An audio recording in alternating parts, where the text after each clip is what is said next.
அற்புதமானவர்களே, எல்லோரையும் வணங்குகிறேன்.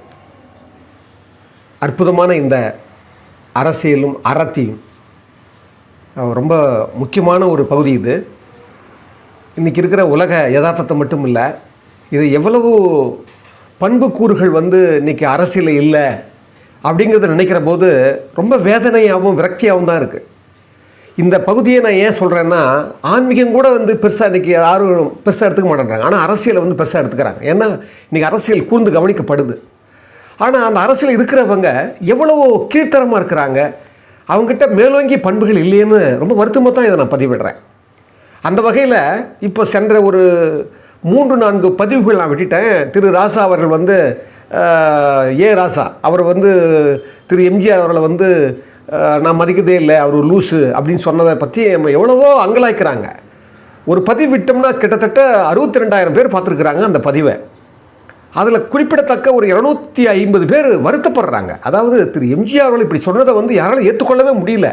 நான் திரு ராசான்னு சொன்னால் அதுக்கே சில பேர் கோவப்படுறாங்க. ஆனால் பாருங்கள், இன்றைக்கி இந்த திமுக கட்சியில் திரு எம்ஜிஆரால் உருவாக்கப்பட்டவங்க, ஆளாக்கப்பட்டவங்க, வளர்க்கப்பட்டவங்க, அவங்களால ஒரு ஸ்தானம் கொடுக்கப்பட்டவங்க, ஒரு முகவரி கொடுக்கப்பட்டவங்க, அதை பற்றி கண்டுக்கவே இல்லை. ரொம்ப வருத்தமாக இருக்குது. உதாரணத்துக்கு இன்றைக்கி அரசியல் திமிங்கலம்னு சொல்லலாம். அவரை சட்டசபை கதாநாயகன்னு சொல்லுவாங்க ஒரு காலத்தில். இன்றைக்கும் திமுகவில் அவர் தான் முன்னவராக இருக்கிறாரு. அது மட்டும் இல்லை, திரு எம்ஜிஆரால் ஒரு பெற்ற பிள்ளை போல வளர்க்கப்பட்டவர். இதை நான் சொல்லலை, திரு எம்ஜிஆர் சொல்லியிருக்கிறாரு. ஆனால் அதுக்கு முன்னாலேயே திரு துரைமுருகன் நான் எம்ஜிஆருடைய செல்ல பிள்ளை, நான் அவருடைய பிள்ளையாக தான் இந்த என்னுடைய ஊர் மக்களும் அரசியல் இருக்க நிறைய பேர் தெரியும், அவரே சொல்லியிருக்கிறார். அப்படிப்பட்டவர், எம்ஜிஆர் உருவாக்கப்பட்டவர், எம்ஜிஆர் வரவேற்கப்பட்டவர், எம்ஜிஆரால் வளர்க்கப்பட்டவர், ஒரு வார்த்தை கூட இது வரைக்கும் பேசலை. நன்றியை பற்றி சொல்லும்போது நான் ஏற்கனவே கூட சொல்லியிருப்பேன். கிரேக்கத்தினுடைய மிகச்சிறந்த அறிஞன் சிசரோ சொல்லுவான், நன்றி உணர்ச்சி என்பது பண்புகளின் தாய் அப்படின்னுவான். பண்புகளின் தாய். நான் வியந்து பார்க்குறேன் இந்த உலகத்தை. ஏன்னா நன்றிக்கு அர்த்தமே இல்லாமல் இருக்குது இந்த உலகத்தில். நான் பணிபுரிஞ்ச ஒரு பெரிய நிறுவனம், பல கோடி மதிப்புள்ள ஒரு பெரிய நிறுவனம், சினிமா நிறுவனம். அதோடைய நிறுவனத்தினுடைய உரிமையாளர் எனக்கு ரொம்ப பழக்கம். நானும் அவரும் அதிகமாக பேசிக்குவோம். ஆனால் அங்கே ஒரு தயாரிப்பு சேர்ந்த ஒரு நிர்வாகி, சாதாரண நிர்வாகி, விசுவாசமே இல்லாதவர். நான் அந்த நிர்வாகத்தை பற்றி, அந்த நிர்வாகியை பற்றி அந்த உரிமையாளர் எங்கிட்ட கதையாக சொல்லுவார். ஆனால் நான் நினைப்பேன், விசுவாசமே இல்லாமல் எப்படின்னா கோடியே சம்பாதிக்கிறாரு அந்த நிர்வாகி, இன்னமும் அங்கே தான் இருக்கிறாரு. நன்றிக்கும் அவருக்கும் கொஞ்சம் கூட ஒரு அர்த்தமே தெரியாது. வியந்து போகிறேன் நான். அரசியலும் இப்படி தான் இருக்குது. நன்றிக்கு உரியவர்கள் எல்லாம் எப்படி இருக்கிறாங்க. கண்ணாசன் சொல்லுவார், ஒரு அற்புதமான பாட்டு, ராஜபாட்டு ரங்கத்துறைன்னு ஒரு படம். கையில் வைத்து காத்திருந்தால் காலடியில் காத்திருக்கும் நன்றி மிக்க நாய்கள் உள்ள நாடு, இதில் சொந்தமின்றி பந்தமின்றி வந்த வழி நினைவுமின்றி பிள்ளைகளும் பிறந்திருக்கும் வீடு. அற்புதமான வார்த்தை அது. கையில் வைத்து காத்திருந்தால் காலடியில் காத்திருக்கும் நன்றி மிக்க நாய்கள் உள்ள நாடு. இந்த நாய்க்கு ஒரு 5 ரூபாய்க்கு ஒரு பிஸ்கட் வாங்கி போட்டால் கூடவே வருங்க. அந்த நன்றி என்றைக்குமே மறக்காது. ஒரு அரசியலில் முகவரி கொடுத்து பண்ணியிருக்க இவங்களுக்கு இன்றைக்கி அதே துரைமுருகன் சொல்கிறாரு, திரு உதயநிதியினுடைய புத்தி கூர்மையை பார்த்து அன்றைக்கே வியந்தார் கருணாநிதி என்றார் ஒரு இடத்துல. அது மட்டும் இல்லை, கருணாநிதியை விட, ஸ்டாலினை விட உதயநிதி மிகச்சிறந்த ஆளுமை மிக்கவர் என்றார் ஒரு இடத்துல. அதாவது தூக்கி சாப்பிட்டுருவார் அவர். யார்? திரு கருணாநிதியை விட, திரு ஸ்டாலினை விட தூக்கி சாப்பிட்டுருவார் யார்? உதயநிதி அப்படின்றாரு. அது மட்டும் இல்லை, ஒரு இடத்த சொல்கிறாரு, நான் கருணாநிதியுடன் இருந்தேன், மு.க. ஸ்டாலினுடன், அவருடைய ஸ்டாலினுடன் இருக்கிறேன், உதயநிதி ஸ்டாலினுடன் இருப்பேன், அவர் மகனுடைய இன்பநிதி விட்ட கூட நான் இருப்பேன் அப்படின்னு அதை ஒரு விசுவாசத்தை வெளிப்படுத்துகிறாரு பாருங்க துரைமுருகன். ஆனால் அவர் எங்கிருந்து வந்தான்னு அவர் மறந்து போயிட்டார். நன்றிக்கு சொல்லுவாங்க, திணைத்துணை நன்றி செய்யணும், பனைத்துணையாக கொள்வர் பயன் தெரிவார் அப்படின்வாங்க. பண்பு உள்ளம் கொண்ட நல்லவர்களுக்கு ஒரு திணைத்துணை, ஒரு சிறிய அளவு உதவி செஞ்சால் கூட அதை பனை அளவாக கருதுவாங்களாம் நல்லவங்கன்னு சொல்லி அந்த குரலில் சொல்லுவார் ஐயா. இங்கே பாருங்கள், திரு துரைமுருகன் வந்து அவருடைய வாழ்வியல் அவரே சொல்லியிருக்கிறாரு. அவர் காங்கூப்பன்னு ஒரு ஊரில் குடியாத்து பக்கத்தில் அவர் படிச்சிருக்கிறாரு. அப்படியே ஆம்பூரில் வந்து வாணியம்பாடி ஆம்பூர்லேயே அவர் வந்து ஒரு பியூசி முடிச்சிருக்கிறாரு. அதுக்கப்புறம் பச்சைப்பாஸ் காலேஜில் வந்து படிச்சிருக்காரு. அந்த சமயத்தில் தான் 63 தான் அவர் வந்து திரு அசோகன் மூலமாக அவர் ஹாஸ்டலுக்கு வருவாராம் அசோகன். அப்போ அவர் மூலமாக திரு எம்ஜிஆரோட வந்து பேசுகிறதுக்கு கூட்டத்துக்கு அழைச்சிருக்கிறாங்க பச்சைப்பாஸ் காலேஜில். அப்போ தான் ஒரு பழக்கம். அப்போ எம்ஜிஆருடைய அவர் வந்து அழைக்கிற போது இவர் பேசியிருக்கிறாரு. இவர் நல்லா பேசின உடனே அவர் கவனிச்சிருக்கிறாரு. கவனித்த உடனே தட்டி கொடுத்துருக்கிறாரு. அதுக்கப்புறம் அவர் எங்கே பார்த்துருக்கிறாருன்னா, அந்த சமயத்தில் திருவண்ணாமலையில் இடைத்தேர்தல் நினைக்கிறேன். அந்த திருவண்ணாமலை தேர்தலுக்காக பாவு சண்முகம் நிற்கிறாரு. அதுக்கு வந்து கேவி குப்பன்னு ஒரு ஊரில் ஒரு சினிமா கொட்டகையில் சிறப்பு கூட்டம். அதுக்கு திரு எம்ஜிஆரும் திரு கருணாநிதி அவர்களும் வந்திருக்கிறாங்க. அப்போ பாருங்கள், உடனே என்ன இங்கே இருக்கிற, அதாவது இவங்க வர்றதுக்கு முன்னாலே சிறப்பு கூட்டத்தில் இவர் மாணவருக்கெல்லாம் இவரெல்லாம் பேசியிருக்காரு, நிறைய மேடைகளெல்லாம் மாநாடுகளெல்லாம். அதனால் அவர் என்ன பண்ணிருக்காரு, இவங்க வர்றதுக்கு முன்னாடி பேசியிருக்கு உட்காந்துருக்காரு. ஆனால் இவங்க வரும்போது இவரை பார்த்துட்டு உடனே எம்ஜிஆர் பார்த்துருக்கிறாரு. கட்டி பிடிச்சி என்ன இங்கே இருக்கிறன்னா எங்கள் ஊர் தான் அங்கே பக்கத்தில் அப்படின்னு சொல்லியிருக்காரு அவர். உடனே நல்லா கவனிங்க, திரு எம்ஜிஆர் தான் கருணாநிதி கிட்ட வந்து துரைமுருகன் நம்ம கட்சின்னு சொல்லி அறிமுகப்படுத்தினார். இது அவரே சொல்கிறார். அப்போ கலைஞர் அதுக்கு முன்னால் பார்த்துருக்கிறாரு. திரு செல்வம் முரசொலி செல்வம் மூலமாக, அதாவது ஜி விஸ்வநாதன் இப்போ நான் சொல்லியிருப்பேன் பாருங்க, இப்போ இருக்கார் பாருங்க. அவர் வந்து சட்டக்கல்லூரியில் இருக்கும்போது பார்க்க போகும்போது செல்வம் அவருடைய முரசொலி செல்வம் கூட சட்டக்கல்லூரியில் படிச்சிருக்கிறார். அப்போ தான் பழக்கமாக இருக்கார். இருந்தால் கூட அங்கே வந்து எம்ஜிஆர் தான் அறிமுகப்படுத்துகிறார், இவர் துரைமுருகன் நம்ம கட்சி அப்படின்னு சொல்லி. அதுக்கப்புறம் பாருங்கள், அவர் கேட்குறாரு, இப்போ சென்னையில் வந்து எல்லா கல்லூரிகளெல்லாம் சேர்ந்து ஒரு தமிழ் மன்றத்தில் எலெக்ஷன் வருது, யார் நிற்கிறாங்கன்னு கேட்டிருக்கிறாரு எம்ஜிஆர் அவர்கள் இவர்கிட்ட. அவர் சொல்ல, ஏன் நீங்கள் நிற்கலாமேன்னு சொன்ன உடனே அதுக்கெல்லாம் ரொம்ப பணம் செலவாகுங்கன்னு சொல்லியிருக்காரு துரைமுருகன்.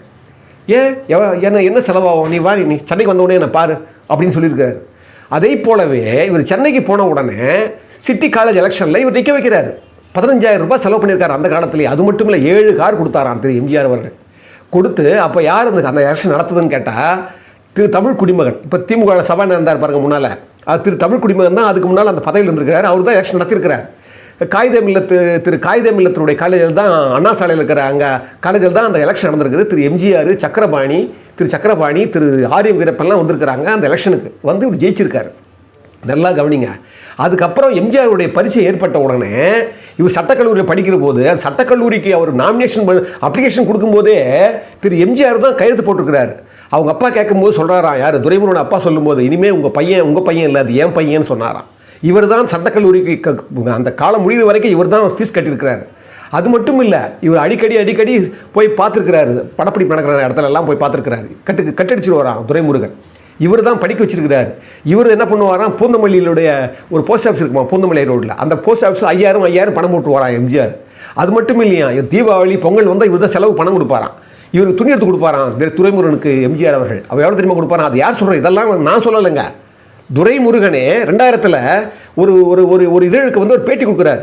அப்போ சொல்கிறாரு, எனக்கு வந்து துணி எடுத்து கொடுத்தா கூட 12 பேண்ட்டு 12 ஷர்ட் தான் கொடுப்பாரு. இப்படியெல்லாம் வளர்த்து இப்படியெல்லாம் இருந்த துரைமுருகன், நல்லா கவனிங்க, கடைசியில் 1977 72 கட்சி ஆரம்பிக்கும் போது அவர்கிட்ட போலன்னு உடனே என்ன ஆகிடுறாரு, திரு கலைஞர் கூடவே இருந்துடுறாரு. அதுக்கு இல்லாமல் தப்பு கிடையாது, பரவாயில்ல, ஒரு கொள்கை வந்து வேறு மாதிரி இருந்துக்க விட்டுடலாம். 77 எதிர்கட்சியாக வராரு. எதிர்கட்சி வரும்போது தாக்கி பேசுகிறாரு. தாக்கி பேசும்போது இவர் என்ன பண்ணியிருக்கிறார் துரைமுருகன், சட்டசபை விட்டுட்டு வெளியே எல்லாம் போய் என்ன பண்ணுறாரு, பார்க்க கூடாதுக்காக தவிர்க்கிறார். ஒரு தடவை எதேச்சியாக என்ன பண்ணுறாரு, சபாநாயகர் ரூம்லேருந்து வெளியே வரும்போது திரு எம்ஜிஆர்கிட்ட மாட்டிக்கிறாரு. அப்போ பார்த்த உடனே வேறு வழி தப்பிக்க முடியாது துரைமுருகனால். அவர் சொல்கிறார், எம்ஜிஆர் அவர்கள், நான் உனக்கு என்ன துரோகம் பண்ணேன், உன்னை புள்ள மாதிரி வளர்த்தனேன், உனக்கு என்ன யாரோ இப்போ எனக்கு மந்திரியாக இருக்கிறாங்க, நீ ஏன் மந்திரியாக இருக்கக்கூடாது, நீ வந்துடக்கூடாதான்னு சொன்ன உடனே என்னை மன்னிக்கணும், நீங்கள் ஒரு லீடர் இல்லை அப்படின்னாராம் அவர் துரைமுருகன். உடனே எம்ஜிஆர் சொன்னாராம், என்ன சொல்கிறேன் அப்படின்னு. இல்லை, நீங்கள் வந்து எனக்கு நிறைய உதவி செஞ்சவங்க, நீங்கள் ஒரு கடவுளுக்கு ஒப்பானவர் அப்படின்னு. உடனே எனக்கு கலைஞர் தான் லீடரு, உங்களை வந்து நீங்கள் எனக்கு கடவுள் மாதிரி அப்படின்னு சொன்னாராம். உடனே திரு எம்ஜிஆர் கேட்டாராம், கடவுள் மாதிரின்னு சொல்கிறேன், ஆனால் வெளியில் பொதுக்கூட்டங்களை எனக்கு திட்டுறேன் அப்படின்னு. உடனே இவர் சொன்னாராம், நான் வந்து கடவுளை கூட பக்தர்கள் திட்டுறது இல்லையா, உனக்கு கண் இல்லையா, அது இல்லையான்னு திட்டுறது இல்லையா, அது மாதிரி தான் நான் திட்டுறேன் அப்படின்னாராம். இதை பாருங்கள், இதெல்லாம் நடந்து கூட சட்டசபையில் கூட ஒரு முறை திரு எம்ஜிஆர் அவர்கள் வந்து அவர் எப்படி வளர்ந்த விதத்தை, அந்த வளர்த்த விதத்தெல்லாம் சொல்லி காழ்ப்பா அதே சொல்கிறார் அவருக்கு. அப்போட ஒரு காழ்ப்பா இருந்ததில்லை, அவன் லூஸு, அவன் வந்து அப்படி தான் பேசுவான், அவனை விட்டு அவன் ஒரு பையன் மாதிரி அவன் பேசுவான், விட்டுருங்கன்னு சொல்லி அவன் இப்போ அப்படி தான் பேசுவான்னு சொல்லுவாரான் திரு எம்ஜிஆர் அவர்கள். அது மட்டும் இல்லைங்க, 1972 திரு துரைமுருகன் அவர்களுக்கு வந்து திருமணம் நடக்குது. அந்த திருமணத்துக்கு துரைமுருகனே சொல்கிறாரு, அதாவது நான் வந்து இந்த திருமணத்துக்கு திரு எம்ஜிஆரை வந்து தவிர்க்கணுன்ட்டு, நீங்கள் வர வேண்டாம், உங்கள் செலவெல்லாம் நாங்கள் பண்ண முடியாது, நீங்கள் வந்தீங்கன்னா அந்த கூட்டத்தெல்லாம் கண்ட்ரோல் பண்ண முடியாதுன்னு தவிர்க்கிறாராம். ஆனால் அப்போ கார்வாரில் இருக்காராம் திரு எம்ஜிஆர் அவர்கள். அந்த ஷூட்டிங்லேருந்து அங்கேருந்து கிட்டத்தட்ட 48,000 ரூபாய் செலவு பண்ணி அந்த சார்ட்டர்ட் ஃபைட்டுக்கு மட்டுமே அப்போ 48,000 ரூபாயும் அந்த காலத்தில் பாருங்கள், 72ல் அவர் தனியாக வந்து 25 சவரன் இவருக்கு வந்து நகையை வந்து ஒரு பரிசளிச்சுட்டு, அது மட்டும் இல்லை மிகச்சிறப்பாக அவர் வந்து இவரை பற்றி கொண்டாடுறாராம் துரைமுருகனை, அவருடைய கல்யாணத்தை. இதெல்லாம் யார்? இதெல்லாம் வந்து துரைமுருகன் அவர்களே சொல்கிறாங்க. அப்படிப்பட்ட திரு எம்ஜிஆர் அவர்களை நீங்கள் பார்த்தீங்கன்னா சிண்டிகேட்டு, அவங்க சிண்டிகேட் மெம்பராக இருக்கார். அதுக்கப்புறம் இவங்கெல்லாம் எதிர்கட்சியாக இருக்கும்போது எம்ஜிஆர் சிஎம்மாக இருக்கார். அப்போ சென்னை பல்கலைக்கழகம் என்ன பண்ணுது, திரு டாக்டரேட் கொடுக்கலான்னு எம்ஜிஆர் பண்ணும்போது சிண்டிகேட் உறுப்பினராக இருக்கார் துரைமுருகன். இவங்களுக்கே தெரியாமல் திருமணம் போடுறாங்களாம். உடனே இவர் கூட இன்னொருத்தரும் நாராயணசாமி யாரும் சொன்னார். அவர் 2 பேரும் வந்து திரு கலைஞரை பார்க்க போகிறாங்களாம். போனால் அப்போ சொல்கிறாங்களே, அப்போல்லாம் என்ன ஒரு முன் உதாரணமாக மரபு என்னவா, யாராவது சிண்டிகேட் உறுப்பினர் கூட ஆப்போசிட்டை பண்ணால் கூட அந்த டாக்டரேட் பட்டம் வாங்கிக்க மாட்டாங்களாம். ஒரு மரபு ரீதியாக தான் அது கருதுவாங்களாம். அப்போ இவர் வந்து ஆப்போசிட் பண்ணால் கூட அவங்க வாங்க மாட்டாராம் திரு எம்ஜிஆர் அவர்கள். அதனால் என்ன பண்ணாங்களாம், நேராக போய் கலைஞர் கேட்கும்போது கலைஞர் சொன்னாராம் துரைமுருகன்கிட்ட, இந்த பாரு 2 காரணத்துக்காக நீ முடிஞ்சால் நீ முன்மொழியணும் இல்லை வழிமொழியணும், நீ ஆப்போசிட் பண்ணக்கூடாது. யார்? திரு கலைஞர் அவர்கள் துரைமுருகனுக்கு சொன்னாராம். 2 காரணம். ஒரு காரணம், அவர் கலைத்துறையில் அவ்வளோ சேவைகள் பண்ணியிருக்கிறார் திரு எம்ஜிஆர். அதனால் வந்து அவருக்கு அதுக்கு ஒரு மதிப்பு உடைய அந்த பதவி ஒரு தேவை தான். இன்னொன்று, உன்னை வளர்த்தவர், உன்னை ஆளாக்கினவர், அதனால் நீ வந்து அது மாதிரி பண்ணக்கூடாதுன்னு சொல்லி அவர் சொல்லி அனுப்பிச்சதாக துரைமுருகனே குறிப்பிடுறார். அப்புறம் எம்ஜிஆர் வந்து யாருமே ஆப்போசிட் பண்ணன்னு சொன்ன உடனே ஜேபிஆர் மூலமாக கேள்விப்பட்டு தான் அந்த டாக்டரேட் பட்டம் வாங்கினதா இது வந்து துரைமுருகன் குறிப்பிடுறாரு. இப்படியெல்லாம் இப்போ நம்மெல்லாம் வந்து ஒரு நம்மளாம் திரு எம்ஜிஆர்களெல்லாம் நம்மளாம் நேரடியாக ஒரு தான் பார்த்துருக்கேன். நான் அவரை பற்றி நிறைய கேட்டதும் இந்த சினிமா உலகத்தில் அவரை பற்றி நான் தெரிஞ்சுக்கிட்டது தான் அதிகமாக தவிர, அவருடைய கொள்கைகளும் அவருடைய பாடல்களும் அவர் சொன்ன அறிவுரைகளும் அறவுரைகளும் தான் நம்மளை வந்து ஆளாக்கியிருக்கு. நம்மளாலேயே தாங்க முடியலையே.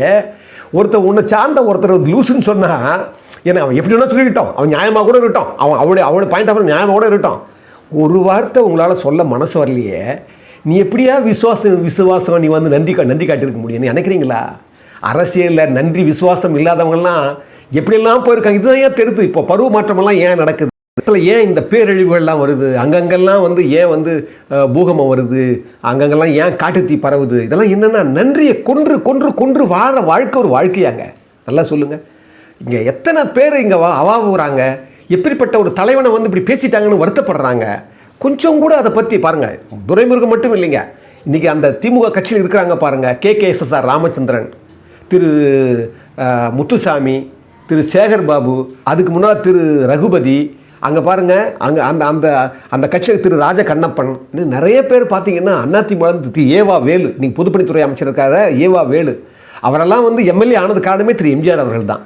அவங்கெல்லாம் வந்துட்டு அவங்கெல்லாம் கூசாமல் நீங்கள் வந்து கண்டிக்க தேவையில்லை, திருத்தலாம் இல்லையா? Corrective measure, not a punitive measure. நம்மளை வந்து அவர் வந்து நீங்கள் பண்ணணும், சாபம் கொடுக்கணும், இல்லை வந்து விளக்க நான் சொல்லவே இல்லை, சரி பண்ணலாம் இல்லையா? நான் என்ன சொல்கிறேன், கலைஞரை பற்றி அவர் எம்ஜிஆர் வந்து ஒரு கைதி உடைய கொடுத்துட்டான்னு சொல்கிறதும் தவறு தான். ஆனால் இதுவும் தவறு தான் சொல்கிறது. நீ சொல்கிறதுக்கு என்ன போயிடுது உங்களுக்கு?